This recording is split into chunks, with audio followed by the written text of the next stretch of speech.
Hello, salut à tous, c'est Curti. On se retrouve à nouveau pour une ouverture de deck Commander. Donc cette fois-ci, c'est un deck Donjons et Dragons, le deck Rage Draconique. Voilà. Donc avec un petit commandant qui a l'air sympathique, dragon et barbare. On va voir ça tout de suite, comme sur les autres formats. Je vous fais l'ouverture, on regarde un peu toutes les cartes rares qu'il y a à l'intérieur. Et puis derrière, on fera la petite analyse qui va bien. Allez, c'est parti, tout de suite. Donc ils ont fait des ouvertures faciles qui sont pas toujours faciles. Mais c'est pas grave, on s'en sort quand même. Hop. Alors, vous allez commencer à être habitué. Hein. Donc la petite boîte. Voilà. Avec le petit design. Ça vous permet de garder votre deck à l'abri. Et puis dans une petite boîte sympathique à transporter. Le reste, c'est comme d'hab, le petit carton. Les petits confettis ici. Tac. Voilà, je vous remontre pas tout ça. Vous pouvez le voir dans mes autres vidéos en détail. C'est quelque chose que j'ai fait. Là, je vais essayer de gagner un petit peu de temps. Allez, on y va. On ouvre le petit paquet. Donc pareil, ça change pas. À l'intérieur, on va retrouver le compteur. Voilà. Oh, c'est vivant. Les règles. Enfin, les règles. Voilà. Pareil, on va pas revenir dessus. Regardez mes autres vidéos si vous voulez voir un peu plus de détails sur cette partie-là. Ici, on va retrouver le commandant que je vais détailler après et les tokens. Donc c'est séparé. Alors là, c'est le commandant en version carte. Vous savez, avant, il y avait des grandes cartes. Voilà. Et donc maintenant, ils ont arrêté les grandes cartes. Ils font des cartes.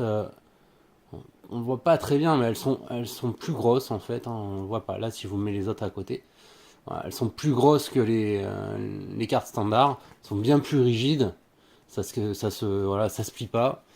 Et ça représente le commandant. Voilà, on va le regarder ensemble. Donc, Vrondis, Rage des Anciens. Pour 5 mana, 1 vert, 1 rouge et 3 incolores. C'est une créature légendaire dragon et barbare. C'est une 5/4. Elle a Rage. Donc, à chaque fois que Vrondis subit des blessures, vous pouvez créer un jeton de créature 5/4 rouge et verte, dragon et esprit. Avec, quand cette créature inflige des blessures, sacrifiez-la. C'est quand même puissant puisque on va pouvoir créer donc un dragon 5/4 rouge. En fait, on va pouvoir créer un peu comme une copie de lui-même. Hein. C'est son esprit en fait, voilà. À chaque fois qu'il subit des blessures. Sauf que ce token qu'on crée sera sacrifié si jamais lui-même donc attaque et fait des blessures derrière. Mais bon, c'est pas mal.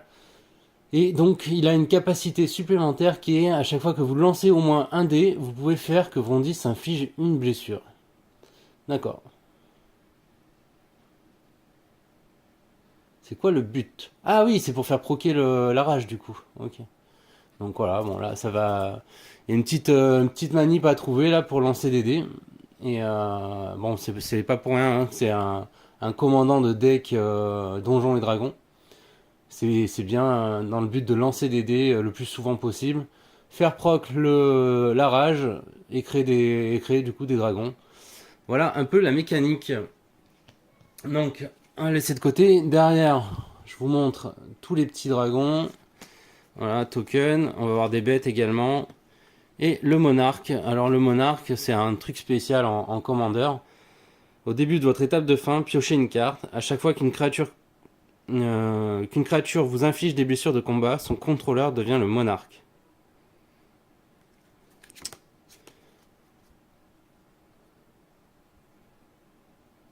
Ok. Donc en fait, hein, ça a l'air d'être un petit artefact, comme un artefact, un token en tout cas, que vous allez pouvoir récupérer. Et si vous l'avez, bah, tout simplement, vous allez piocher une carte. Voilà, sachant que par contre, à chaque fois qu'une créature inflige des blessures de combat, son contrôleur devient le monarque. Donc potentiellement, votre adversaire va pouvoir le récupérer aussi. Et derrière, on a donc plein de dragons esprits, c'est normal. Tout à fait normal. Voilà. Donc ça, c'est très bien. C'était les tokens. Maintenant, le pack. Donc ici, on a la vraie carte hein, de Vrondis. Je vais la déblisterer. Je sais pas s'il existe ce mot. Hop. Voilà, on met ça de côté. Donc, ça c'est la vraie carte, comme je vous le disais. Rond 10, on va pas revenir dessus. Je vous l'ai déjà montré. Et ici, par contre, on va tomber sur la deuxième créature légendaire, pardon. Cloth ancêtre sans égal. Donc, qui peut être aussi commandant hein, dans le deck. Donc 7 mana, 1 vert, 1 rouge et 5 incolores. C'est un dragon légendaire, une 4/4 qui vole et qui a célérité. À chaque fois qu'il attaque, on ajoute X mana de la combinaison de mana coloré de votre choix. X étant la force totale des créatures qui attaquent. Ne dépensez ce mana que pour lancer des sorts. Jusqu'à la fin du tour, vous ne perdez pas ce mana au moment où les étapes et les phases se terminent. Donc on va pouvoir collecter pas mal de mana avec lui. Sachant que c'est que pour jouer des sorts, hein, donc c'est indiqué. Voilà, bon, un petit rappel des règles à nouveau. Hop, on va le mettre à côté. Ici, vous connaissez maintenant un peu, je vais sortir tout ce qui est terrain et commune. On va pas s'attarder là-dessus. Les zones co aussi également. Même si des fois il y a quelques zones co un peu particulières, mais bon. Hop.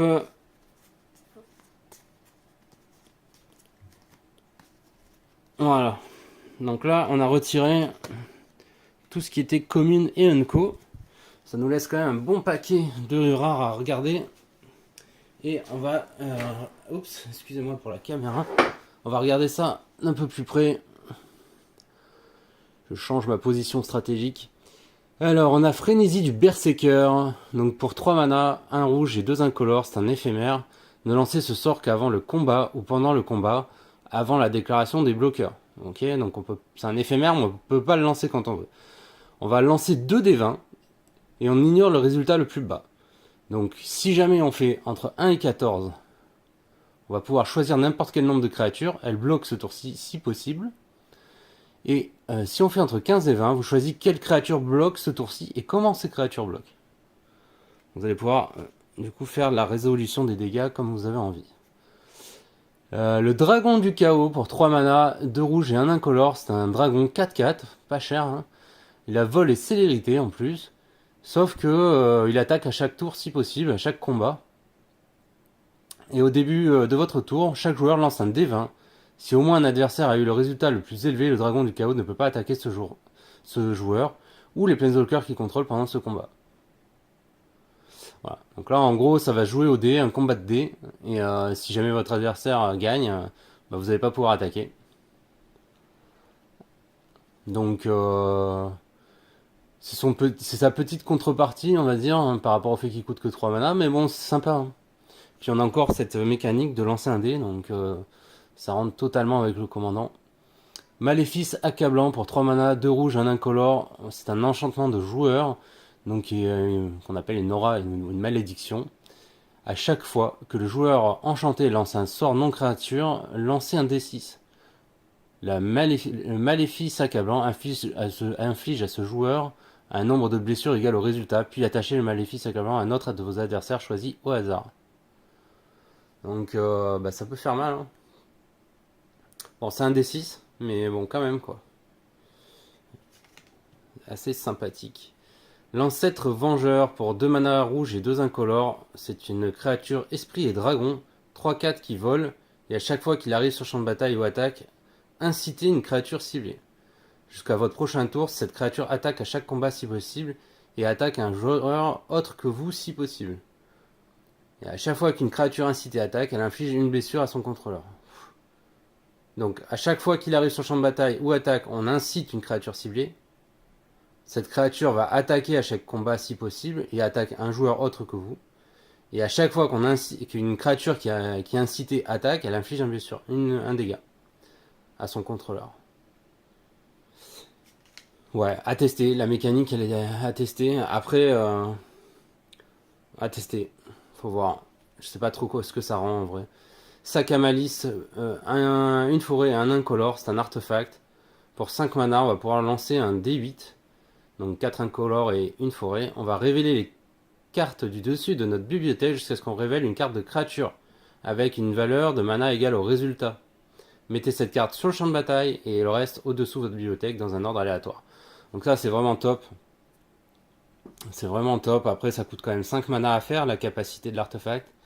Mais ça va vous permettre de jouer potentiellement une créature qui coûte jusqu'à 8. Moi, je trouve ça vraiment sympa.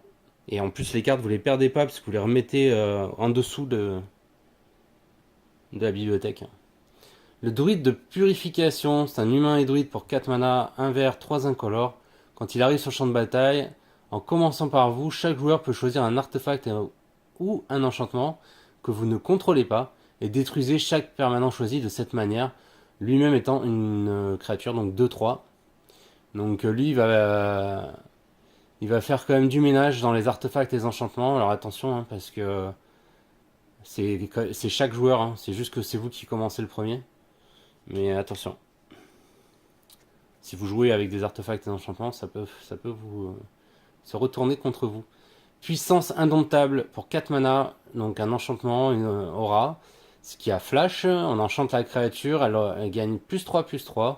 Et le contrôleur de la créature enchantée peut faire qu'elle attribue ses blessures de combat comme si elle n'était pas bloquée. Donc ça, un petit enchant de surprise qui fait bien mal. Oh, on a une belle hydre, l'hydre de pattes d'hiver pour XX, donc double X incolore et 2 forêts. C'est donc une créature hydre. Au moment où l'hydre de pattes d'hiver arrive sur le champ de bataille, lancez X D6. Elle arrive sur elle avec un nombre de marqueurs plus 1 égal au total de ses résultats.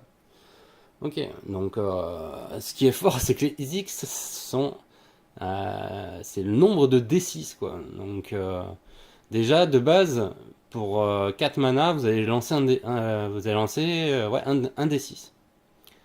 Pour 4 mana, vous allez lancer un D6, donc potentiellement c'est une 6-6. Si vous avez de la chance.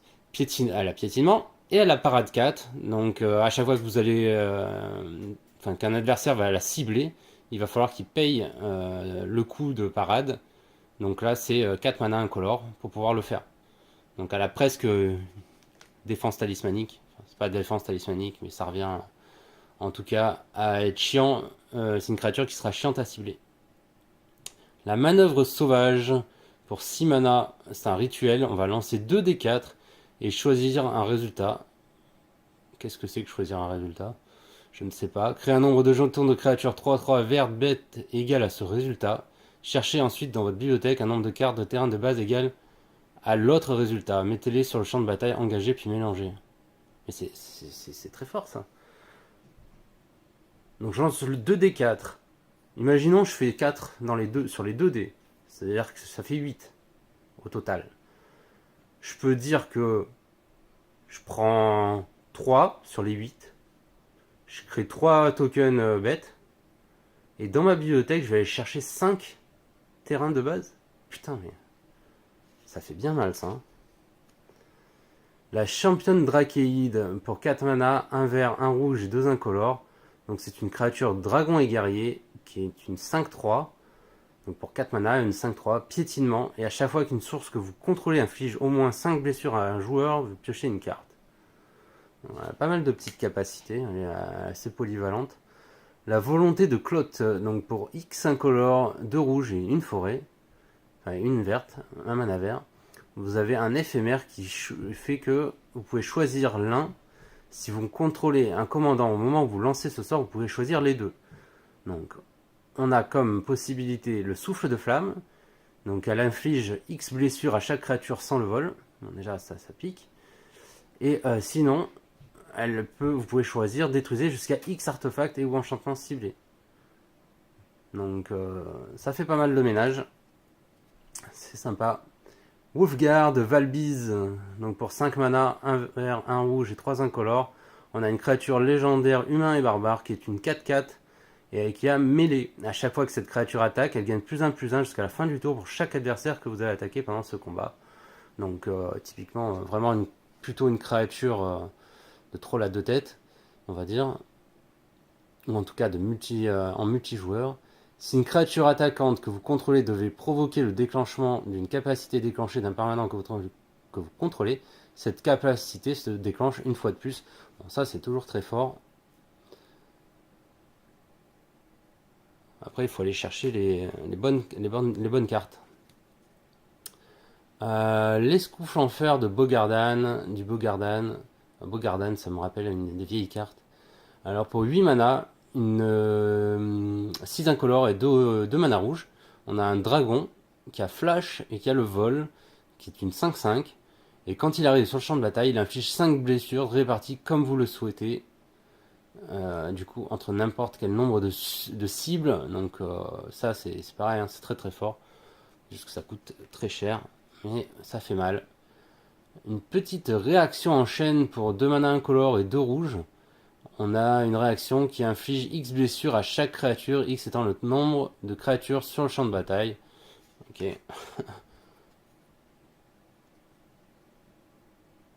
Bon, il le fait à chaque créature, hein, je regardais, mais il le fait à chaque créature, donc bon, vous allez certainement perdre vos créatures.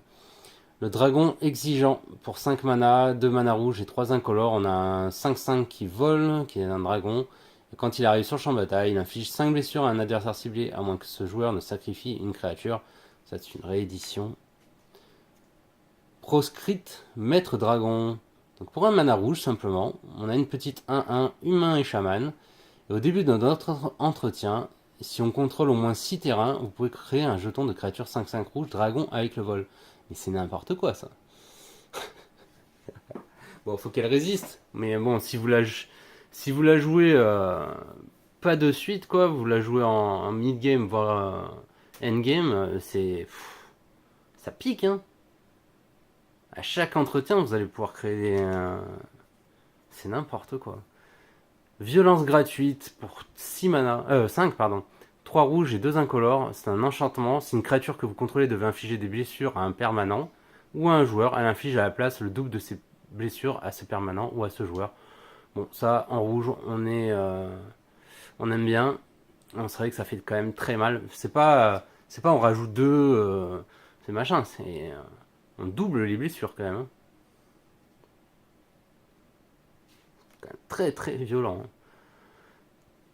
Le dragon fondeur de butin, pour 6 mana, 2 rouges et 4 incolores, on a un dragon 5/5 qui vole à nouveau. Pour 4 mana, 1 rouge et 3 incolores, on va pouvoir détruire un artefact ciblé. Et le dragon fondeur de butin gagne plus X plus 0 jusqu'à la fin du tour, X étant la valeur de mana de cet artefact. Ok, c'est marrant comme mécanique. Il y a beaucoup de dragons, hein, de dragons 5/5 notamment. Alors, on a un tremblement de lave pour 2 mana rouges et X incolore, c'est un éphémère. Il inflige X blessures à chaque créature sans le vol et à chaque planeswalker. Ça pique, ça pique. Alors là, on n'est pas ciblé puisque on devrait avoir beaucoup de dragons. Donc ça ferait vraiment des dégâts qu'à l'adversaire, c'est pas mal. Pour 4 mana, on a le dragon opportuniste, donc 2 rouges et 2 incolores. C'est un dragon 4/3 qui vole, et quand il arrive sur le champ de bataille, on choisit un humain ciblé ou un artefact ciblé qu'un adversaire contrôle. Tant que le dragon opportuniste reste sur le champ de bataille, vous acquérez le contrôle de ce permanent. Il perd toutes ses capacités et il ne peut ni attaquer ni bloquer. Un petit dragon qui fait du contrôle, ça mange pas de pain. Un nouvel enchantement, le siège de l'avant-poste pour 4 mana, 1 rouge et 3 incolores. Une belle réédition de Khans de Tarkir, je pense. Au moment où le siège de l'avant-poste arrive sur le champ de bataille, vous choisissez Khans ou Dragon. Donc si vous choisissez Khans, au début de votre entretien, exilez la carte du dessus de votre bibliothèque jusqu'à la fin du tour, vous pouvez jouer cette carte. Et si vous choisissez Dragon, à chaque fois qu'une créature que vous contrôlez quitte le champ de bataille, le siège inflige une blessure à n'importe quelle cible. Voilà, petit enchante. Bon, ça fait un peu de carte advantage, mais après je trouve pas ça dingo. Le fléau de Valkas pour 5 mana, 3 rouges, 2 incolores. On a une 4/4, un dragon 4/4 qui vole.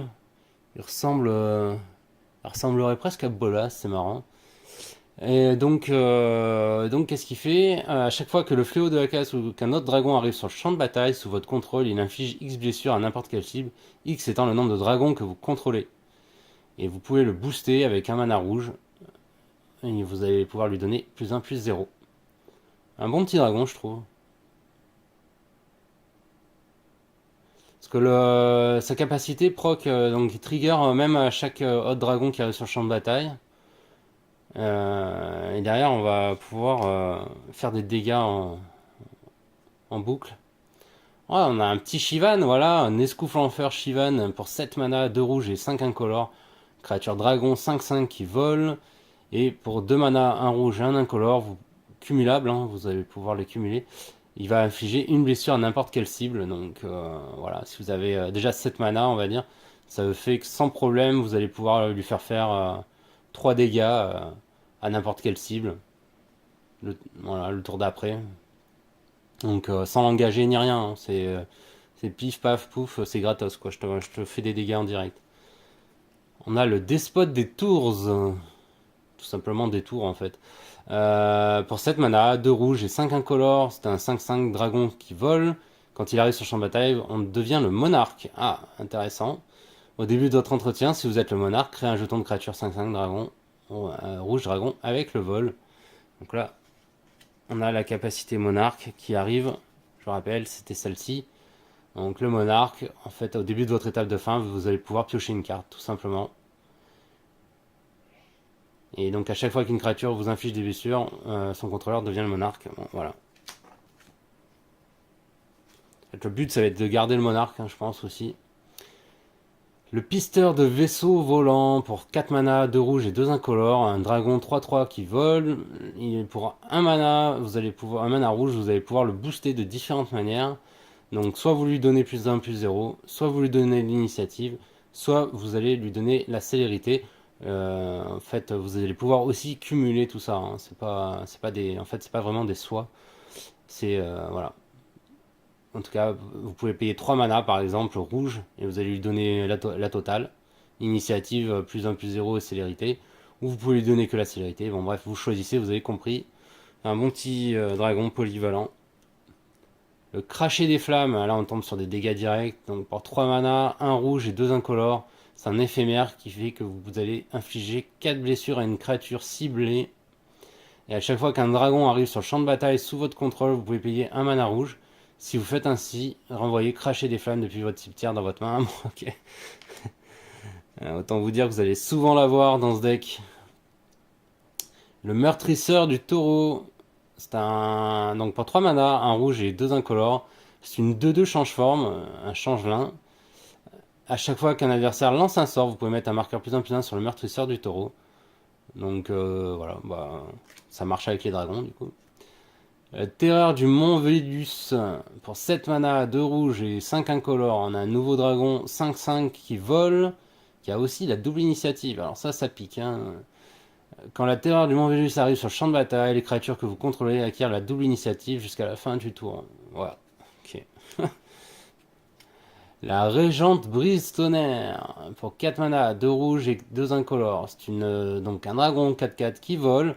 Et à chaque fois qu'un dragon que vous contrôlez devient la cible d'un sort ou d'une capacité qu'un adversaire contrôle, la Régente inflige 3 blessures à ce joueur. Donc ça c'est bien, c'est pareil, ça va protéger vos dragons. Le déferlement de l'orage de guerre, pour 6 mana, 1 rouge et 5 incolores, c'est un enchantement. À chaque fois qu'une créature arrive sur le champ de bataille sous votre contrôle, elle inflige un nombre de à n'importe quelle cible, pardon, un nombre de blessures égal à sa force. Bon, ça fait tellement mal. C'est normal que ça coûte cher. Heureusement que c'est des incolores. Mais c'est fort. C'est fort. Ah, on arrive sur les vertes. Donc je me disais, beaucoup de cartes rouges, mais c'est normal. Est-ce qu'il y aura des vertes? Bah oui, les voilà. Donc 2 forêts, 2 mana vert et 2 incolores. Vous allez créer une 4/4, donc c'est le Colosse Caméléon, pardon. Et c'est une 4/4 changelin. Elle a protection contre le noir. Et pour 4 mana, donc à nouveau son coût, le même coût que son coût d'invocation. Il va gagner plus X jusqu'à la fin du tour, X étant sa force. Donc en gros, vous allez pouvoir lui doubler sa force le tour d'après. Donc premier tour, vous le sortez pour 4 mana. Deuxième tour, vous pouvez repayer, ça devient 8/8. Voilà, rien que ça, c'est pratique. Il nous manque un petit dragon qui aurait donné le vol à tout, mais bon. Le décret de sauvagerie pour 9 mana. Pouah. 2 mana verts et 7 incolores. Vous allez mettre 4 marqueurs +1/+1 sur chaque créature que vous contrôlez. Quand vous recyclez le décret de sauvagerie, vous pouvez mettre 4 marqueurs +1/+1 sur une créature ciblée. Donc quoi qu'il en soit, en fait, Soit vous mettez, vous payez son coût global de 9 mana et vous mettez 4 marqueurs sur toutes les créatures, soit vous le recyclez parce que vous n'aurez pas les manas pour 6 quand même, donc c'est quand même un coût élevé. Et à ce moment-là, donc vous allez vous en défausser, mais par contre vous pourrez quand même mettre 4 marqueurs sur une créature. Le recrutement de congénères, excusez-moi, il y a vachement de soleil d'un coup là, pas vous cacher les cartes. Le recrutement de congénères, 7 mana, 5 incolores, 2 mana vert. C'est un éphémère, choisissez un type de créature, révélez les cartes du dessus de votre bibliothèque jusqu'à ce que vous réveillez X cartes de créatures du type choisi. Donc là vous allez certainement choisir dragon. X, alors que vaut X? X étant le nombre de créatures de ce type que vous contrôlez. Mettez ces cartes sur le champ de bataille et mélangez ensuite le reste des cartes révélées dans votre bibliothèque. Ouais, ça fait vraiment mal, ça coûte cher, hein. Tout ça c'est des sorts qui coûtent cher. Ah, le retour du Langue Bestion. Alors ça c'est une carte qu'ils aiment bien mettre, hein. C'est pas la première fois qu'on la voit. Donc pour 5 mana, un vert et 4 incolores, vous allez pouvoir choisir soit vous piochez un nombre de cartes égal à la force la plus élevée des créatures non humaines, hein, que vous contrôlez, ou bien les créatures non humaines que vous contrôlez gagnent +3/+3 jusqu'à la fin du tour. Donc ça fait un gros boost de vos créatures qui seront des créatures dragons bien sûr. Expertise de Rishkar pour 6 mana, c'est un rituel, donc 2 verts et 4 incolores. Piochez un nombre de cartes égal à la force la plus élevée parmi les créatures que vous contrôlez. Vous pouvez lancer ce sort avec une valeur de mana inférieure ou égale à 5 depuis votre main sans payer son coût de mana.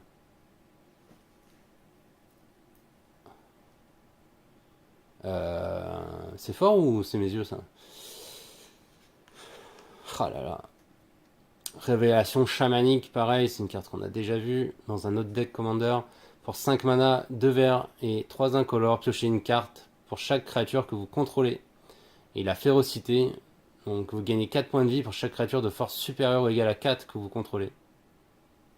Voilà, donc là c'est vrai que ça rentre bien dans le deck. Ah bah voilà, une petite créature légendaire dragon Atarka, la broyeuse de monde. Donc pour 7 mana, 1 vert, 1 rouge et 5 incolores, vous avez une 6/4 qui a vol piétissement, et à chaque fois qu'un dragon que vous contrôlez attaque, il acquiert la double initiative jusqu'à la fin du tour. Donc là, c'est vraiment basé sur la double initiative, hein. On a le butin du dragon, un artefact pour 3 mana incolore. À chaque fois qu'un dragon arrive sur le champ de bataille sous votre contrôle, mettez un marqueur or sur le butin du dragon.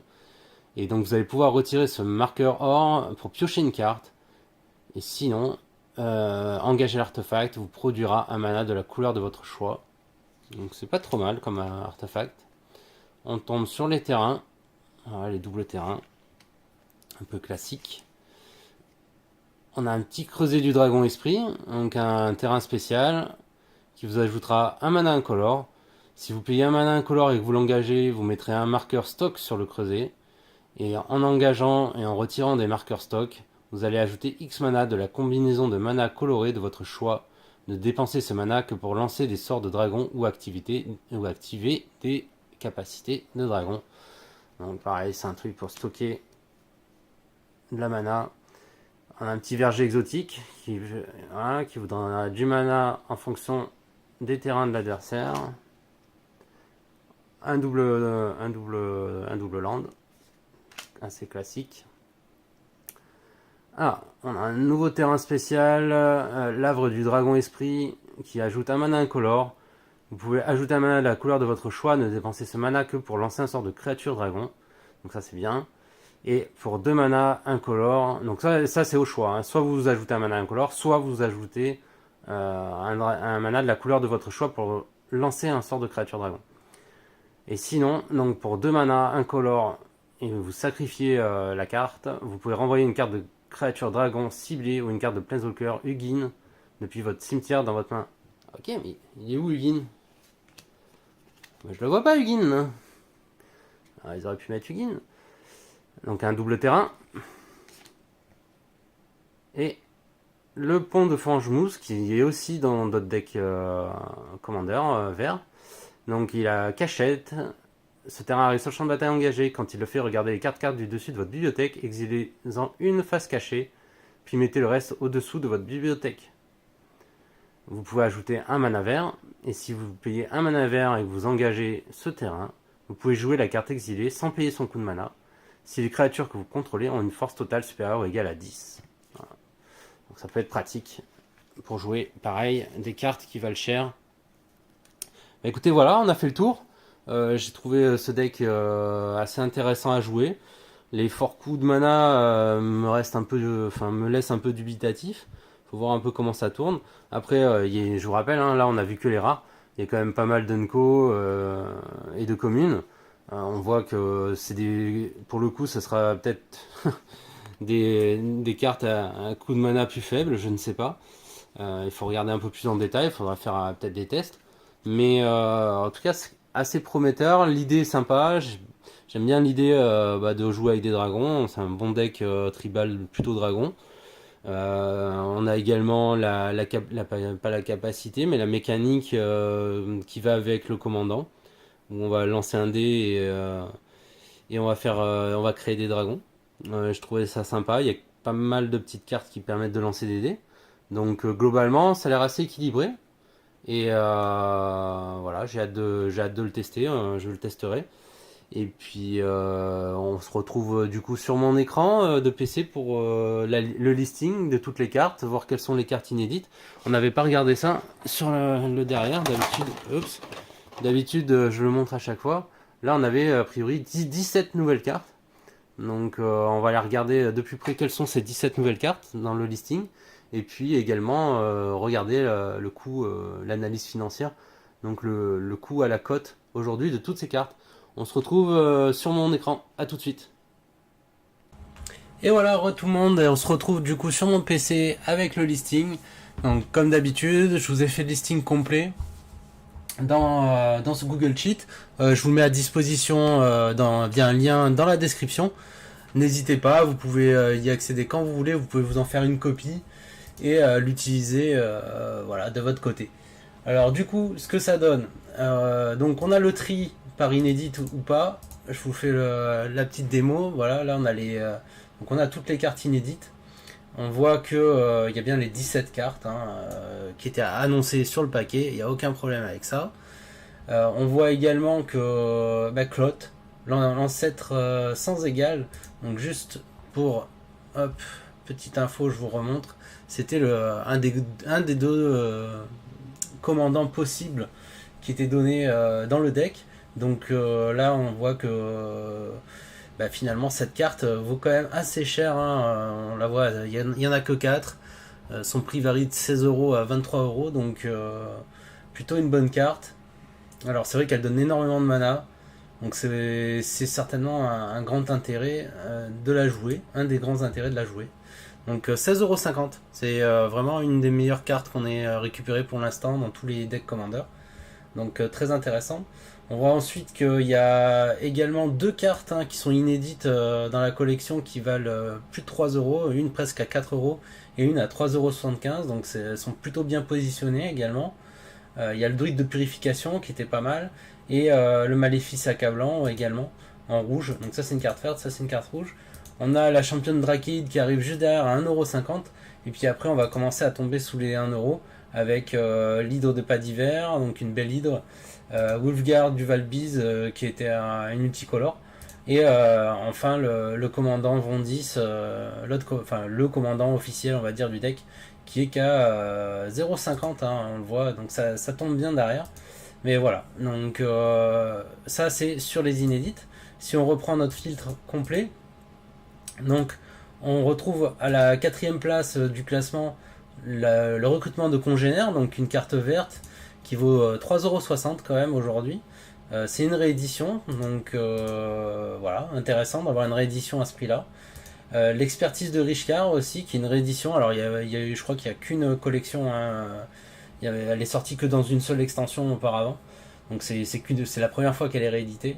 Donc elle vaut 2 €. Le soulèvement de Garrick, qui est une carte assez connue, parce que rééditée je crois en Magic 2020, donc 2021. Donc voilà, pareil, 2 €. On est quand même sur une Unco ici, qui est à 2 €, c'est assez rare pour le signaler. Et puis voilà, on descend sur la championne de Drakeid, on vient d'en parler. Il y a un bon dragon aussi, le despote des tours, qui a un peu plus d'1 €.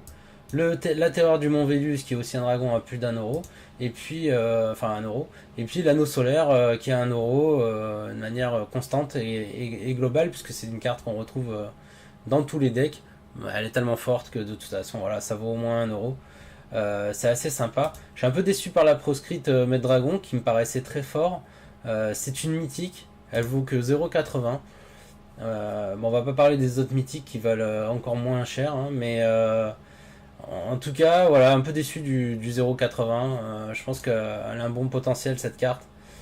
Non, un peu dommage. Mais voilà, donc pour un total de 51 euros et 768 centimes. Donc bon, en gros, allez, on va arrondir à 52 euros. On est vraiment sur le minima de Card Market. Hein. Tous les tarifs là sont les tarifs aujourd'hui qui sont le minimum. Donc bah voilà, tout ça pour vous dire que c'est quand même vachement intéressant, hein, en termes financiers. Allez, c'est vrai qu'il est bien boosté, le deck est bien boosté par cette carte là, par Cloth, qui a 16,50 €. Hein. Mais voilà, ça en fait quand même un deck d'une valeur de 52 euros, alors qu'à l'achat, vous allez le trouver autour de 38 euros. Donc c'est assez intéressant. Voilà, je vous laisse regarder tout ça, je vous laisse télécharger le lien en description, je vous laisse liker et vous abonner si vous aimez ce genre de vidéo. Dites-le moi aussi dans les commentaires. On est au 3e deck Commander de cette série. Il en reste encore allez, 2-3, non, j'en ai plusieurs encore à ouvrir. Donc bah, ça me ferait plaisir. N'hésitez pas, voilà, à partager, ça me donnerait un peu de force.